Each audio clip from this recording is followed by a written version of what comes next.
this is just a continuation of what we started on Wednesday, and it's still formulas for volume, which you all should have written down on a note card, right, or somewhere. So you have those formulas available to you, so that when we take our test next week, you have this as well as your other things. So, and I know a lot of times you guys go, when do I need this? When do I need this? When do I need to use this? So I have to tell you that you guys know I'm remodeling my kitchen, right? I'm doing a lot of the work myself because I'm a big DIYer. I like to do it myself.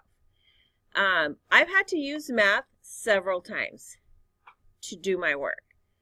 I had to have figured out perimeter so that I can do my crown mold and know how much to buy. I had to learn area, figure out the area, because I'm not only did I need to purchase the right amount of tile, I had to purchase the right amount of product to lay the tile and do the grout. So you have to know what the area that you're filling in involves. I had to figure out right angles. I had to know how to use a measuring stick and read the inches up to, 1/8 of an inch, 3/8 of an inch, 1/4 of an inch. So I had to know a lot of little minuscule things that we have taught you over the years that are math. They're all math based. This weekend I'll be painting and texturing my ceiling. And again, I need to know area. What's the square footage of all my walls? So we're looking at surface area of a cube. My room is a rectangle. Okay, all of this is math. You have to know how to use this stuff. So this volume stuff, this is important too. Okay, you do use it. You will need it. It is not just benign stuff that you'll never see again. I'm not a contractor. I'm a homeowner.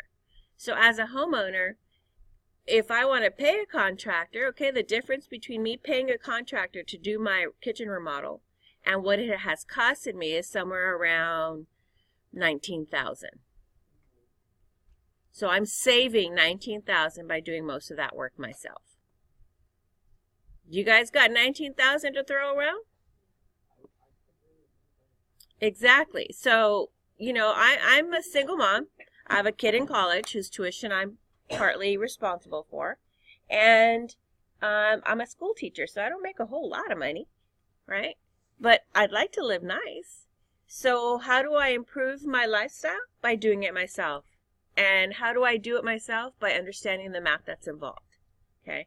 So lucky for me that I love math. Okay? Because it's been fun for me. So here is just kind of, you guys are always saying, when am I going to use this? So we're going to actually look at this one here where it says concrete. It doesn't have a number. I think it should probably be 30. So we're going to call it 30 because it's between 29 and 33. I don't know how that works. We'll call it 30. Okay, and let me zoom in a tad. Zoom in. All right, so it says to complete it. I wonder if, no. To complete a construction job, a contractor needs 78 cubic yards of concrete. Okay, so I'm going to go ahead and circle that 78 cubic yards. The contractor has a conical pile. So conical, what do you think that word means? What does it look like?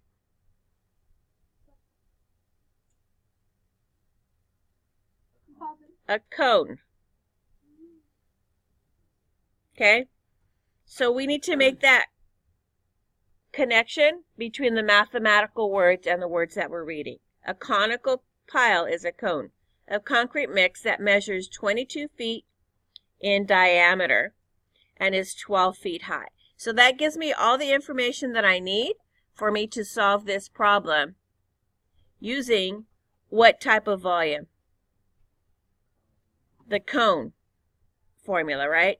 So that's going to be volume is equal to pi r squared, times h divided by 3. Correct? Do I know what my radius is? What do I know, though? What else do I know? The diameter, right? So what can my diameter give me? The radius. How do I find the radius if I know the diameter is 22? I cut it in half. What's half of 22? 22 divided by 2 is 11. So I know that my volume is going to be pi 11 squared.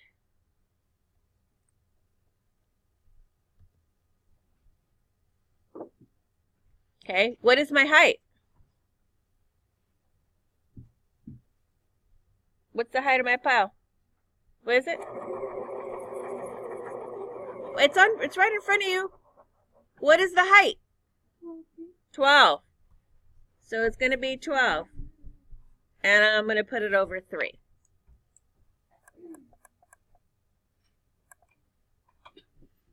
Okay, so that's my formula to find the volume. Now I have, oh, there's 30, 31, and 32. Now I get it. 30 tells me how many cubic feet of concrete is available. So this is my volume.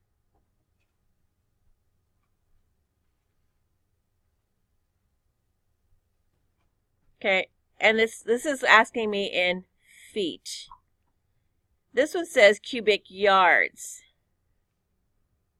Okay, so there's some conversion that I need to do. What is the difference between feet and yards? Feet is smaller than yards. Good. How much smaller? How many inches are there in a foot? 12. How many feet are there in a yard? 36 inches. Yeah, but how many feet? 3. Okay. So you need to make that again, converting feet to yards. You're going to have to do that at one point. So you know that 1 foot is 12 inches and 1 yard is 36 inches or 3 feet. Okay? And then the final question is, does the contractor have enough to finish the job? Okay? So he needs 78 cubic yards. We are looking at our information in terms of feet, right? So we're going to have to make some conversions. All right, so let's go ahead and take your calculators and solve this problem.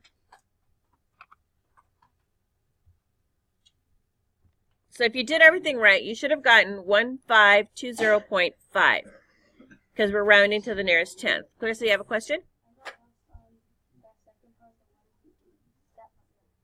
Okay, so here's what I did. I took 11, which is my radius, and I squared it. Gave me 121. I took that and I multiplied it by 12, which is my height.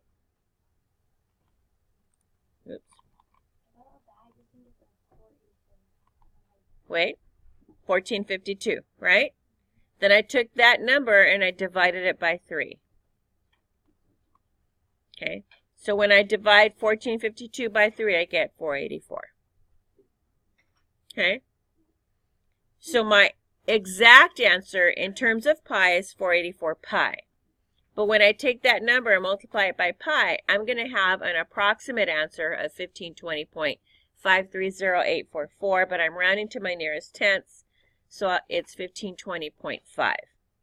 And this is in what unit? What unit of measure did we have? What are we using to measure? Yards or feet? So, really? So it's going to be feet cubed. Okay, so these are cubic feet. All right? So now I can answer question number 30. Question number 30 asks me how many cubic feet of concrete are available to the contractor.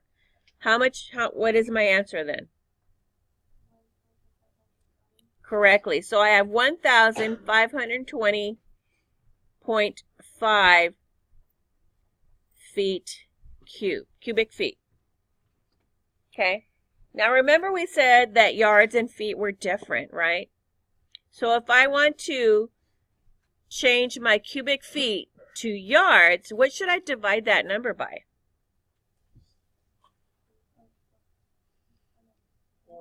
How many yards did we say, or how many feet did we say were in a yard? Okay, so if I have 1,520 feet, I want to know how many yards. I would divide it by what? By 3, right? Not inches. I don't want to know how many inches. I want to know yards. So I'm going to go ahead and take my number, which I haven't cleared from my screen. I'm going to take that number, I'm going to divide it by 3, and that gives me what? 506. Right, so I need how much cubic, so that makes it my cubic yards of concrete I have available right now are 506.8, right? 506.8 yards cubic yards. Okay? Does the contractor have enough to finish the job? How much does he need?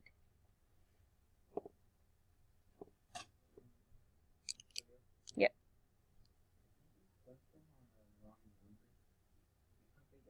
I just put it above because yeah.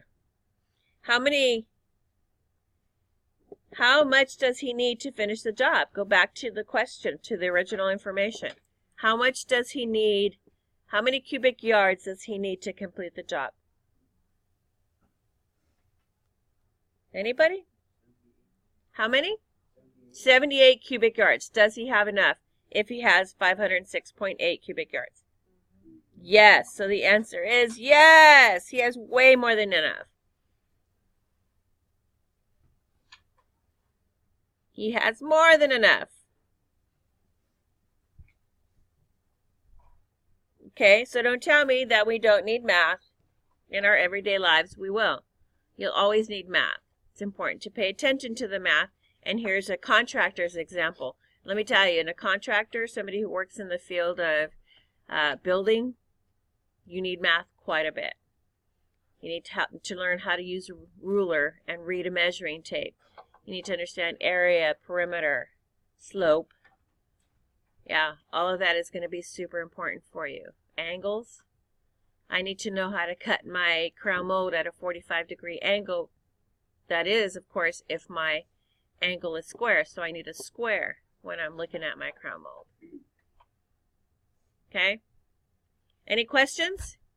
Okay, so this was pretty involved, but not so much, right? It wasn't all that hard, was it?